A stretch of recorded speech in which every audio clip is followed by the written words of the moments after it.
kanyang binhi. Ang dami guys oh. Ano pare pakain mo na yun? Ano pa, Primus pare, tsaka ano? Bangus fingerlings. Ay, salamat po. Sige po guys, sa susunod na po. Guys, samahan nyo po akong bisitahin ang binhian dito sa may Paumbong, Bulacan. Binhian po ng bangus na panghulog sa plaisdaan at palalakihin din po sa plaisdaan or cages. Ito po ang pangunahing hanap buhay na may mga plaisdaan dito sa Paumbong. Pag-aalaga po ng binhi. Tara guys, samahan nyo po ako. Pwede mo ba makitaan yung ano, binhian? Gabla. Yan. Dito, parting... Ano na ba ang size ng ano, binhi pare? Pare. Wow, maganda na pala.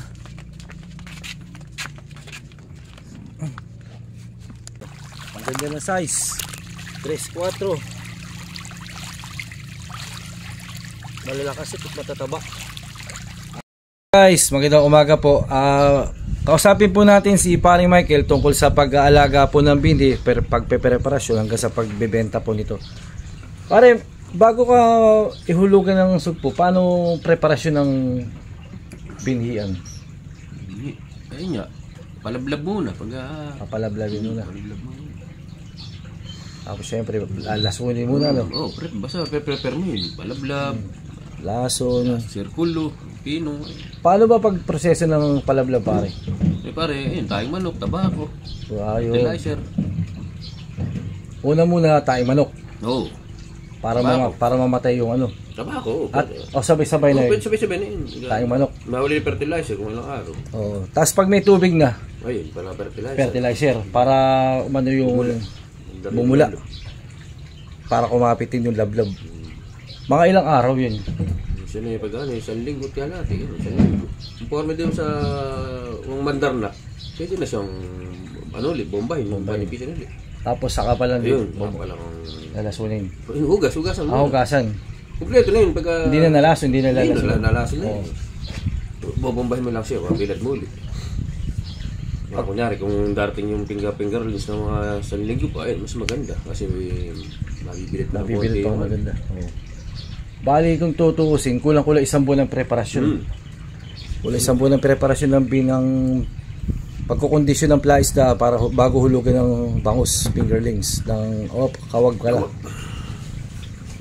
Tapos pagka naumpisa ng hulugan ng bangus ng kakawag pala, ilang buwan o araw bago pwedeng ibenta? Conforme sa ano, minsan kasi wala pa isang buwan na ako may kumukuha na. Uno medya kinukuha na. Pambiyahing malayo yun. 3-4, minsan isang buwan mahigit.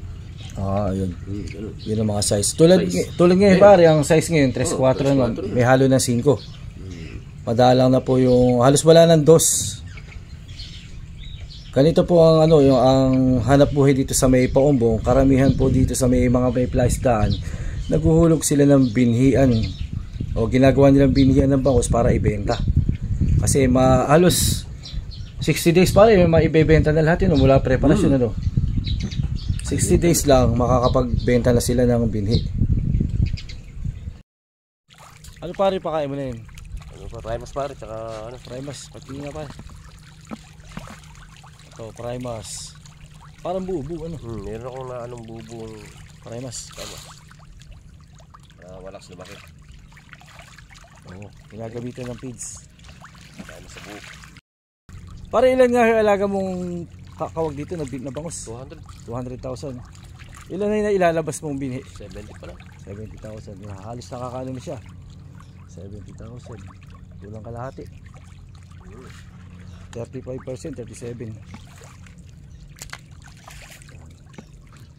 Kung tansya mo pare, mga ilan ang kayang buhayin nito? Inakan siguro 120 ganun. 120. Pero hindi pa na marami pang malilit. Bali yung andirito, yung malalaki. Oo, yung magaspang. Para mailalabas na. Tapos yung malilit nandun sa kabilang kahon. Sa isang araw babalikan natin si Paring Michael para makakuha ng binhi dito. At tingnan natin yung paano ang proseso ng kanyang paglalabas ng binhi. Bali, ilang taon na Paring Michael nag-aalaga ng ganyan? Mula Wala ng mga ano pala siguro 22. 22. Di nasa 20 mahigit na rin, ano? 20, 25 taon. Bata ka pa pala, no, pare, no? Bata pa. Malakas ka. Ngayon bata pa naman. Bata pa naman, no? Kaya, Kaya pang bumuhat ng mga feeds. kaya pa. Ayun. Ayan po. Sa 33 pa lang ngayon, kaya pababata, hindi naman patanda. Ganyan po talaga yung mga nagbibinhian dito. Babata. Bata po. Kaya magbinhian na rin kayo. Kape po tayo, sabay natin ang kape. Ayan po si paring Michael Hilario, isa pong binhian operator dito sa may Paumbong, Bulacan. Sige po paring Michael, maraming salamat sa... Marco. Ah. Ganda mo talaga rin lalaki. Okay, sige, maraming salamat po. Sige po guys, sa susunod na po ng ating pakikipagkwentuhan. Salamat.